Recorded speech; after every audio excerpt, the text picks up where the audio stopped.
Good morning everybody. छोटों को hello, बड़ों को मेरी ओर से नमस्कार। तो अभी पिछले कल यूपीएससी का फाइनल रिजल्ट आया है और मैं आपको बता दूं कि जिन भी बच्चों का सिलेक्शन हुआ है उनको बहुत बहुत बधाई और शुभकामनाएं, और जिनका नहीं हुआ है उनको भी बहुत बहुत बधाई शुभकामनाएं। क्योंकि आप एक लास्ट पॉइंट से पीछे आए तो आपके पास चलो एक्सपीरियंस और ज़्यादा हो जाएगा। हो सकता है कि जैसे इस बार 1000 मान लो 1000 पोस्ट हैं, वैकेंसी थी। इसमें मान लो आपका 1040 रैंक था। ठीक है, हो सकता है कि आपका इस रैंक में नहीं हुआ हो। नेक्स्ट टाइम हो सकता है कि आप टॉप कर जाओ, पहला स्थान ले आओ। तो आपको थोड़ा पॉजिटिव होके ही पॉजिटिव अप्रोच लेके चलना होगा, ताकि ताकि हम टैकल कर लें एग्ज़ाम को सही से। क्योंकि ये एग्ज़ाम ऐसा है कि इसके बारे में कोई कोई भी कुछ नहीं कह सकता।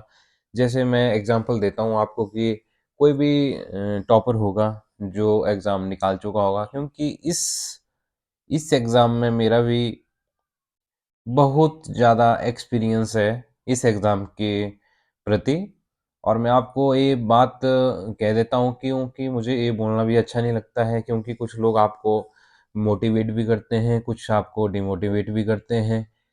कोई कहता है कि आप ये कर लो, वो कर लो, आपको कुछ नहीं करना है, जो आपको सही लगता है। क्योंकि वो आपके घर वाले और आप ही ये चीज़ समझ सकते हैं, क्योंकि उन्होंने आपके ऊपर पैसे इन्वेस्ट करे हैं और आपने टाइम इन्वेस्ट करा है वहाँ पे।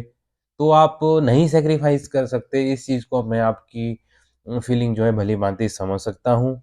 तो मैं ज़्यादा क्यों बोलूँगा, क्योंकि हर बंदे का अपना एक्सपीरियंस होता है। मैं न्यू जो स्टूडेंट होता है, एस्पिरेंट है, मैं उसके लिए कह रहा हूँ कि यूपीएससी बहुत इंडिया का सबसे हार्डेस्ट एग्ज़ाम है, सबसे टफ़ेस्ट एग्ज़ाम है। इसके लिए बहुत ही हार्ड वर्क करना पड़ता है।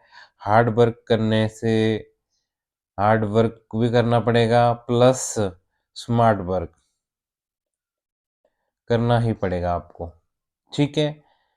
इसके बिना एग्ज़ाम नहीं हो पाएगा और आपको बैलेंस में चलना होगा, बैलेंस में स्टडी करनी होगी। ठीक है? ऐसा नहीं ऐसा नहीं होगा कि आप पॉलिटी बढ़िया पढ़ें या जियोग्राफी अच्छे से पढ़ें या इकोलॉजी एनवायरनमेंट आप नहीं पढ़ें या साइंस एंड टेक आप नहीं पढ़ें या जनरल साइंस आप नहीं पढ़ें। ऐसा तो नहीं भी होगा, क्योंकि आपको सही से पढ़ना होगा। एनसीईआरटी को आपको पकड़ अच्छी बनानी होगी इस पे। ठीक है? ये मैं आपको कह देता हूँ, इसको आपको पकड़ आपको बनानी ही पड़ेगी, भले ही कोई भी होगा। ठीक है? और मैं बता देता हूँ आपको कि जैसे यूपीएससी का रिजल्ट आपके सामने है इस टाइम। इसमें देखो जनरल वाले की 367 जो बंदे निकले हुए हैं, इन्होंने जो फाइनल पास किया है एग्ज़ाम। और जो देखो 115 ईडब्ल्यूएस के हैं, ओबीसी के 303 हैं और एससी के 165 है और एसटी के 86 है। तो टोटल कितने हैं? 1016। ओके, तो इस पे आप देख सकते हैं कि किन किन को क्या मिलेगा। मतलब देखो यहाँ पे लिखा हुआ है आईएएस कितने को मिलेगा, ये लिखा हुआ है पूरा 180 बंदे आईएएस होंगे, जिनके 200 से पीछे रैंक है उनको आईएएस मिलेगा ही मिलेगा। और जिसका 200 से ऊपर होगा, मान लो 180 से ऊपर है, तो किस्मत उनकी है कि कोई नहीं भी लेता, जिसकी अपनी अपनी जॉब करने का उनका अलग वो है स्किल। हर किसी को अपनी अपनी स्किल होती है। अब मान लो जैसे मेरा आईएएस में हुआ तो मुझे इच्छा है कि मैं आईपीएस बनूंगा, तो मैं आईपीएस लूंगा। बस आ सकता है किसी का नंबर भी, बट 180 तक तो आपका आएगा ही आएगा। और आईएफएस तक अगर आपका रैंक कितना होगा तो आएगा ही आएगा। आईपीएस तक 200 रैंक मिल ही जाएगा। ठीक है, ये है पूरी डिटेलिंग यहाँ पे दिया हुआ एग्ज़ाम का। तो आप देख सकते हैं यूपीएससी साइट पे जाके। ज़्यादा कुछ नहीं है। आदित्य जो श्रीवास्तव जो है यूपी के हैं, और ये आईआईटीएन है रुड़की, शायद रुड़की नहीं, सॉरी, इलाहाबाद या वहाँ से पढ़े हुए हैं। और पहले ये वैसे भी अभी आईपीएस की ट्रेनिंग में ही है हैदराबाद में। तो इन्होंने फिर से अपना रैंक जो है इंक्रीज़ किया है, अब फर्स्ट रैंक पे आ चुके हैं। ठीक है। और एक हमारे भी मित्र हैं जिनका इस बार 2023 में उनका सिलेक्शन हुआ है। उनको भी मेरी ओर से बहुत बहुत बधाई, शुभकामनाएं। बट उनका रैंक थोड़ा नीचे है, तो नाम तो मैं नहीं लूँगा। बट थोड़ा रैंक उनका नीचे है, पर कम से कम चलो हुआ तो है। ठीक है, आईपीएस नहीं मिलेगा, आईएएस नहीं मिलेगा, बट कुछ ना कुछ तो मिलेगा। क्योंकि थोड़ा नीचे है उनका रैंक, 700-800 के करीब ऐसा ही है, या 964 कुछ ऐसा ही है। ठीक है। तो मैं सबको यही बोलता हूँ कि आप आप जो है 14 जून को फ्री होगा, उसके लिए आप डट जाइए और आप अच्छे से तैयारी करिए। अभी आपको फर्स्ट टाइम आपको इतना टाइम मिल रहा है कि मतलब रिजल्ट आने के बाद 2 मंथ लगभग मान को चलो आप, क्योंकि इलेक्शन की वजह से। ठीक है।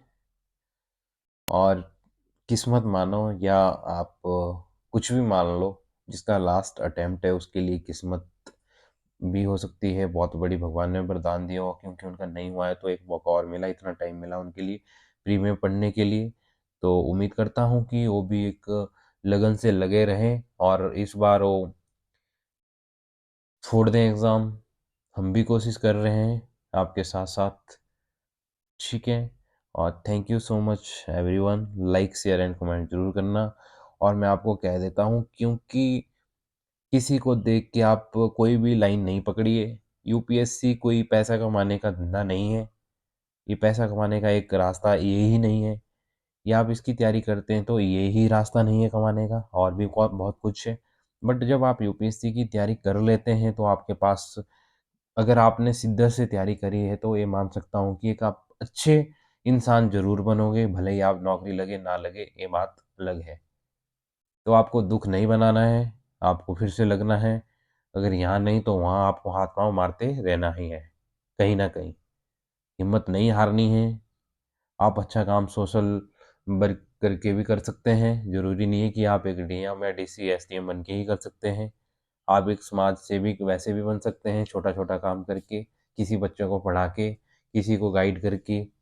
ज़रूरी नहीं है कि आप के पास पैसा हो, पावर हो, तभी आप अच्छा काम कर सकते हैं या तभी आप एक अच्छे इंसान कहलाएँगे, ऐसा कुछ भी नहीं है। तो ये सोच आप अपने दिमाग से निकाल दीजिए और आप अपनी तैयारी पे फ़ोकस करें। या आपका अटेम्प्ट ख़त्म हो चुका है तो आप थोड़ा रिलैक्स फ़ील करें, घूमें-फिरें और किसी बच्चे को पढ़ाइए, अपने गाँव में फ्री में पढ़ाइए, उनको गाइड करो, ताकि आपका नहीं हुआ तो आप उनको गाइड करके उनका ही भला हो जाए। ठीक है? Thank you so much everyone, like, share and comment ज़रूर करना।